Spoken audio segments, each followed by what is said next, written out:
নমস্কাৰ অসমবাসী ৰাইজ, মোৰ লিমাৰিক আৰু ব্যংগ কবিতাৰ অনুষ্ঠানত আপোনালোকক পুনৰবাৰ স্বাগতম। আজি মই ফটোৱামি নকৰোঁ, কিয়নো আজি মই এটা গহীন বিষয়, আমাৰ দেশৰ সন্মান, ভাৰতীয় সেনাৰ ওপৰত কিছু কথা সমালোচনা কৰিম। বিশেষকৈ মোৰ ছাবস্ক্ৰাইবাৰ অভিলাষ দলেৰ পৰামৰ্শ অনুসৰি মই ব্যংগ কবিতা পৰিৱেশন কৰিম।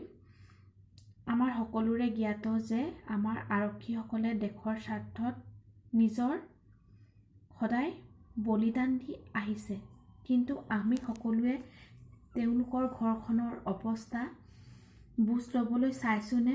তেখেতৰ মৃত্যুৰ পাছত তেখেতৰ পত্নীৰ অৱস্থা কেনেকুৱা হয়? তেখেতৰ সন্তানে ভালদৰে শিক্ষা লাভ কৰিব পাৰে নে নোৱাৰে? সামৰ্থ্য হয়নে দেউতাকৰ মৃত্যুৰ পাছত সন্তান আগবাঢ়ি যাব পাৰেনে? তাৰে মই এটা কাল্পনিক চৰিত্ৰ হিচাপে লৈ মোৰ ব্যংগ কবিতা আৰম্ভ কৰিম।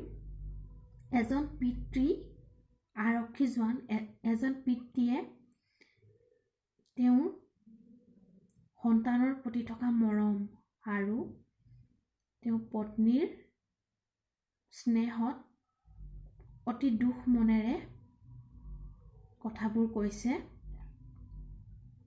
কিয়নো তেখেতে দেশৰ স্বাৰ্থত শত্ৰুপক্ষৰ লগত যুদ্ধ কৰিবই লাগিব। তেখেতে কিমান দিন জীয়াই থাকে তেওঁ সেইটো গম নাপায়।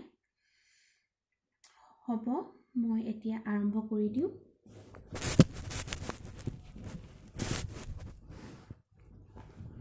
ঠিক আছে। মই আৰক্ষী জোৱান, দেশৰ বাবে দিওঁ বলিদান। মায়া মোহ বিলাসিতা নাই প্ৰভাৱ, পৰিয়ালক দিবলৈও মোৰ সময়ৰ অভাৱ। শত্ৰু পক্ষৰ পৰা যেতিয়া আহে যুদ্ধৰ আহ্বান, ৰণস্থলীত পাৰদৰ্শিতাৰে জনাওঁ প্ৰত্যাহ্বান। তেজেৰে লুতুৰি পুতুৰি মোৰ দেহা, শ্বহীদ হ'লে খাবলৈ আহিবা মোৰ দহা।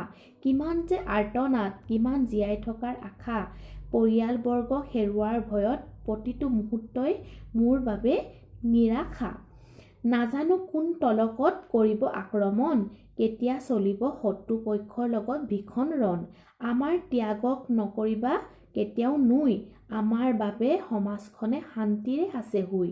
নাই আমাৰ বিহু, নাই আমাৰ আৰাম, একেযোৰে মাথো ইউনিফৰ্ম, সেইযোৰনো বাৰু কেতিয়া সলাম। পুলৱামা কাণ্ডৰ লগত ময়ো হলোঁ বলি, আধা পোৰা অংগ গ'ল মোৰ গলি। 1 ইঞ্চি ইফাল সিফাল হ'লেই চাকৰিত কৰিব নোৱাৰোঁ যোগদান। আজি আধা দেহৰ মৃতদেহটো দেখি পৰিয়ালবৰ্গৰ শিহৰিত উঠিছে জান।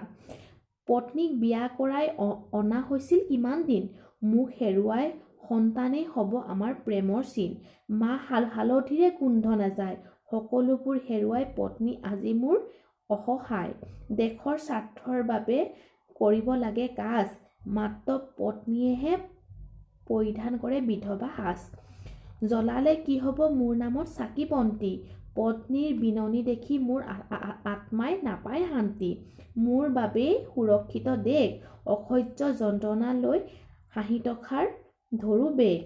নাজানো কিমান দিন থাকিম জীয়াই, মৃত্যু পৰ্যন্ত দেশবাসীক কৰিম সহায়। জনতাৰ আছে মোৰ ওচৰত অগাধ বিশ্বাস, মোৰ বীৰত্ব দেখি মনত লয় আশ্বাস। মোৰ মৃত্যুৰ পিছতো সৃষ্টি হ'ব হাজাৰজন জোৱান, শ্বহীদ হৈ পৰিয়ালৰ আনিব সুনাম। কেৱল নিদিবা পৰিয়ালক মোৰ মৃত্যুৰ বাবে সান্তনা, যিমান সম্ভৱ মোৰ সন্তানক আগবাঢ়িবলৈ দিয়া প্ৰেৰণা। জীৱনৰ আধা বয়স বৰ্ডাৰতে গ'ল, সন্তানক চোৱাৰ হেঁপাহ মনতে ৰ'ল। বাছা তুমি কুশলে থাকা, সমাজৰ পৰিস্থিতিৰ লগত মিলি চলিবলৈ শিকা। আপোনালোকে বুজি পাইছে যে এজন পিতৃৰ সন্তানৰ প্ৰতি থকা কিমান হেঁপাহ। তেখেতৰ মৃত্যুৰ পাছত যাতে সন্তানে প্ৰকৃত সুবিধাখিনি পায়, তাৰ বাবে তেখেতে চিঠিৰ জৰিয়তে